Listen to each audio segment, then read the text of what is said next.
Imagine acordar um dia e perceber que nada tem sentido, nem o trabalho, nem os amores, nem a sua própria existência. A princípio, você tenta fugir. Mais tarefas, mais distrações, mais barulho, mas no fundo há um silêncio que grita. E então você se pergunta, se nada faz sentido, o que eu ainda estou fazendo aqui? Essa é uma pergunta que muita gente teme fazer e que poucos têm coragem de enfrentar até o fim. Mas Jean-Paul Sartre e Albert Camus decidiram não apenas encará-la, decidiram vivê-la. Pensadores do absurdo, da liberdade radical, da angústia e da rebeldia, eles mergulharam nessa pergunta como quem mergulha num abismo, não para se perder, mas para descobrir o que nasce depois do desespero, do absurdo ao silêncio, do silêncio ao sentido, ou a liberdade de viver sem ele. Porque talvez o problema nunca tenha sido o silêncio, mas o medo que temos de escutá-lo. O silêncio não é apenas ausência de som. Ele é o momento em que todas as distrações falham, quando você para de fugir e pela primeira vez encara a si mesmo sem máscaras. É o intervalo entre uma pergunta e a impossibilidade de resposta. Sartre chamou isso de náusea.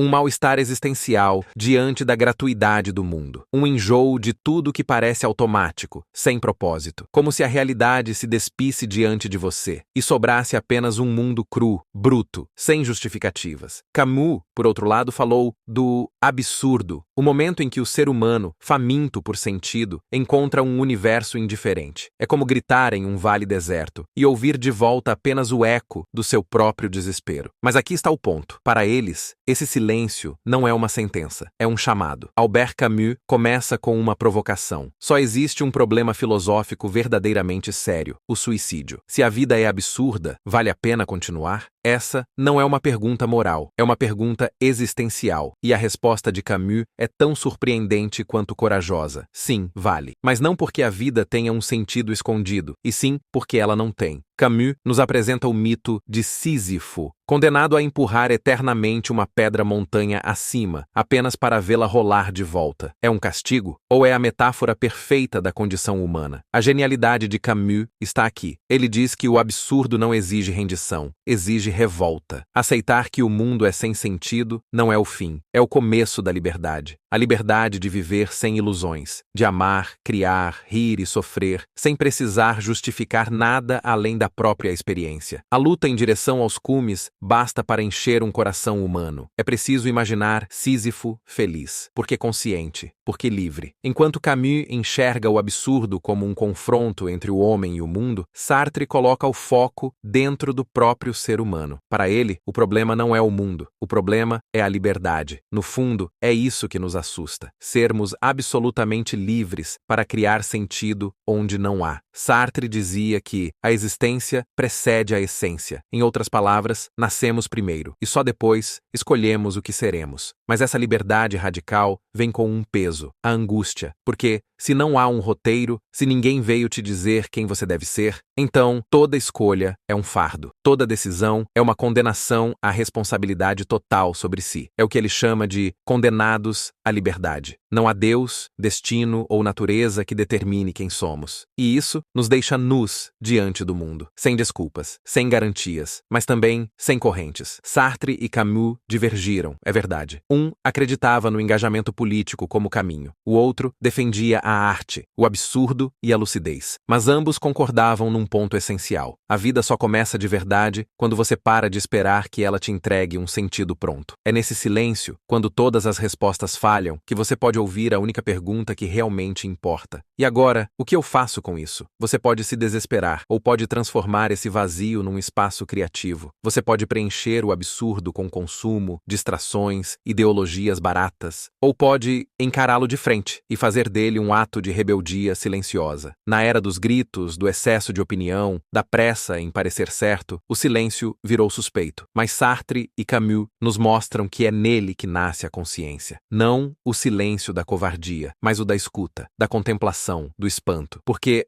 Antes de qualquer resposta, a filosofia começa com um assombro, com aquele momento em que você olha ao redor e pensa: o que estou fazendo aqui? É aí que nasce o filósofo. Não na biblioteca, mas no vazio. E se o absurdo não for uma sentença de morte, mas um convite à vida real, uma vida sem garantias, sem promessas, mas com escolhas, porque quando nada faz sentido, você pode decidir qual será o seu. Você pode ser Sísifo, empurrando a pedra com raiva ou com consciência. Você pode ser um Sartre perdido na liberdade, ou alguém que entende que a liberdade, apesar da angústia, é o maior presente que já nos deram. Talvez o sentido da vida nunca tenha sido algo a ser encontrado. Talvez ele seja algo a ser criado. E talvez, para ouvir isso, tudo o que a gente precise fazer é finalmente calar o mundo lá fora e ouvir o silêncio aqui dentro. Porque quando o mundo inteiro perde o sentido, o silêncio se torna sagrado. E quem sabe é exatamente nele que começa uma nova forma de existir.